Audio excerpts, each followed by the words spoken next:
Hello and welcome to a new tutorial. Thank you for stopping by today.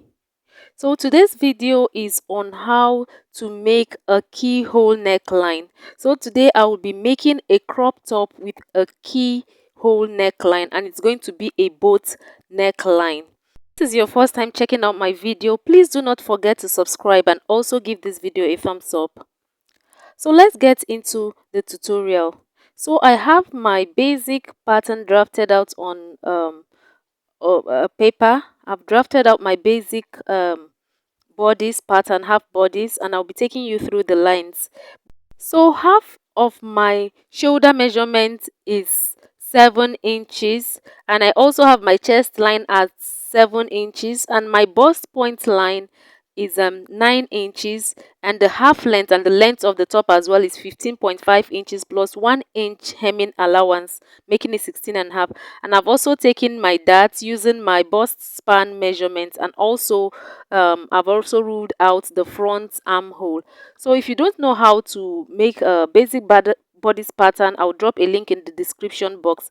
I've also gone ahead to replicate my pattern on another paper, which I used to cut out the back part, and I'll also use for the yoke for this top I'm making. So now I'll complete the drafting of this particular pattern.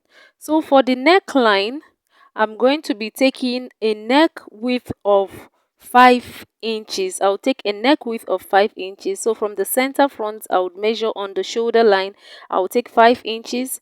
And for the neck depth, I will take a neck depth of 7.5 inches. So the neckline on this particular pattern will be 5 inches by 7.5 inches. The neck width is 5 inches and the neck depth is 7.5 inches.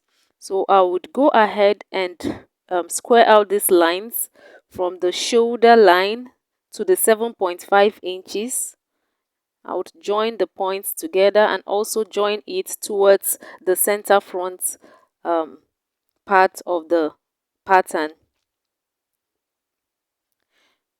So now that I've done this at the 90 degrees angle at this point, as you see me do, I'm going to come out by 1 inch, and then I'm going to use my armhole curve to make a curve for the neckline. So I'm doing this because I want the neckline to be a boat neckline, or should I say a U neckline. So I'm making a boat neckline. I'm using my marker to make my line visible so that you can see it very well. So at this point, you can go ahead and put in the circumference measurements if you just want a waist dart. But for me, I want to make a princess dart. I want to use a classic princess dart for this top.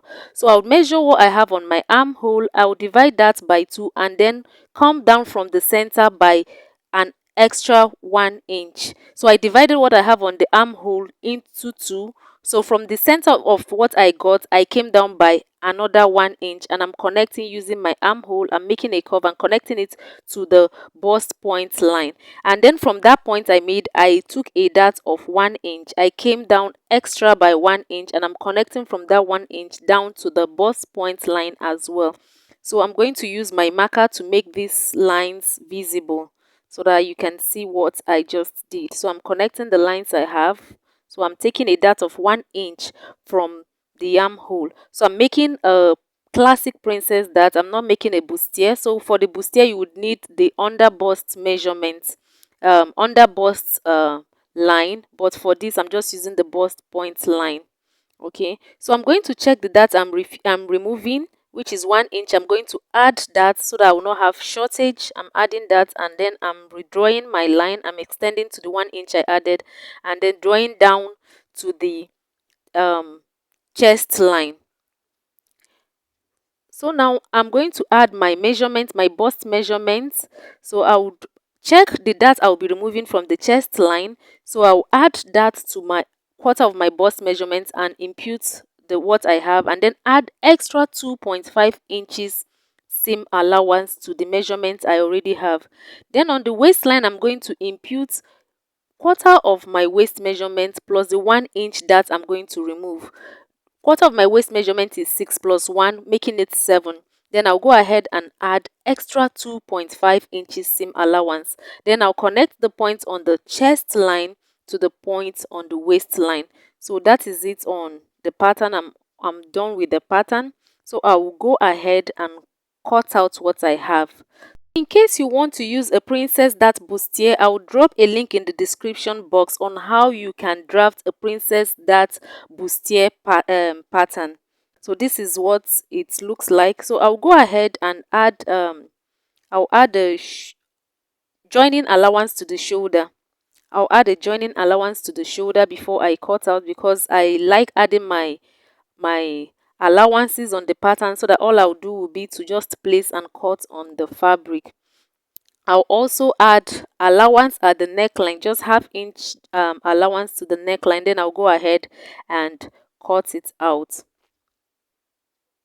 So like I said before, you can just use a waist dart if you want, or you can use this particular dart I use, the classic princess dart. Or if you want to use a bustier, a princess dart bustier dart, all you have to do is to add take more darts from the under bust line than what you have on the waistline. And like I said, I'll drop a link on how you can make your princess dart bustier pattern in the description box. And also at this point, if you're yet to subscribe to my channel, please subscribe, and please don't forget to give this video a thumbs up.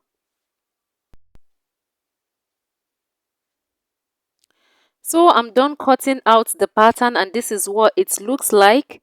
Okay, so remember I said I have another pattern. I have another pattern where I made the basic bodice pattern. So for this particular pattern, I'll use it as the yoke for the front. I've used it to cut out the back, but for the back I added the zipper allowance. So for this particular pattern, the neckline is 3 inches by 3 inches, the width is 3 inches, and the depth is 3 inches. So from the neckline, I'm coming down by 2 inches. You can see where I came down by 2 inches.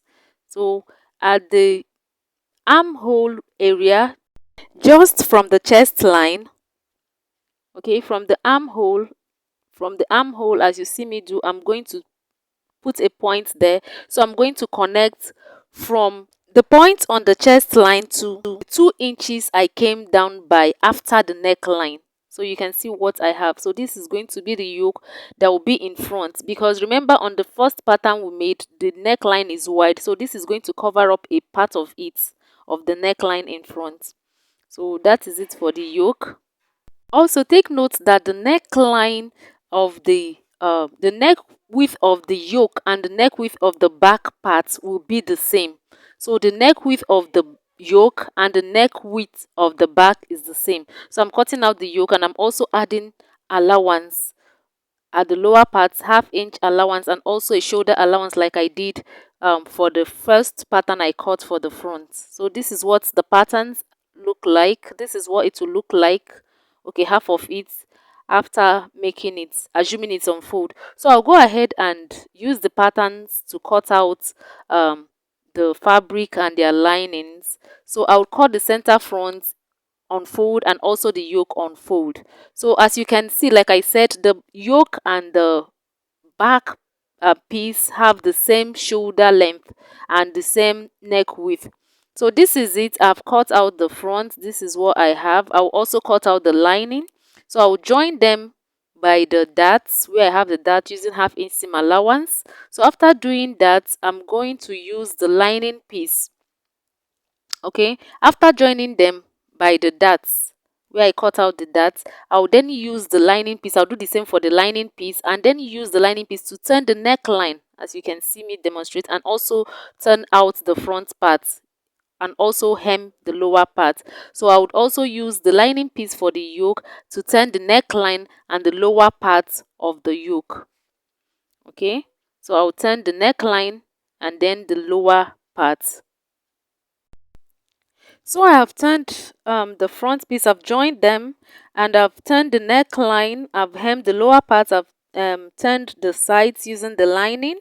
You can see what I have, and I've also done the same thing for the yoke piece. I've done that. I've turned the neckline and the lower part, and this is what I have. So I'm going to place the yoke on the on the main piece, and you see how I'm aligning them so that the shoulders, the armhole will meet at the same point. So I'm going to top stitch at the armhole part. I'm top stitching the yoke to the main fabric at the armhole area. I'm just going to sew with 1/4 inch on both sides. So I'll do that and show you what I have, and also join them by the shoulder.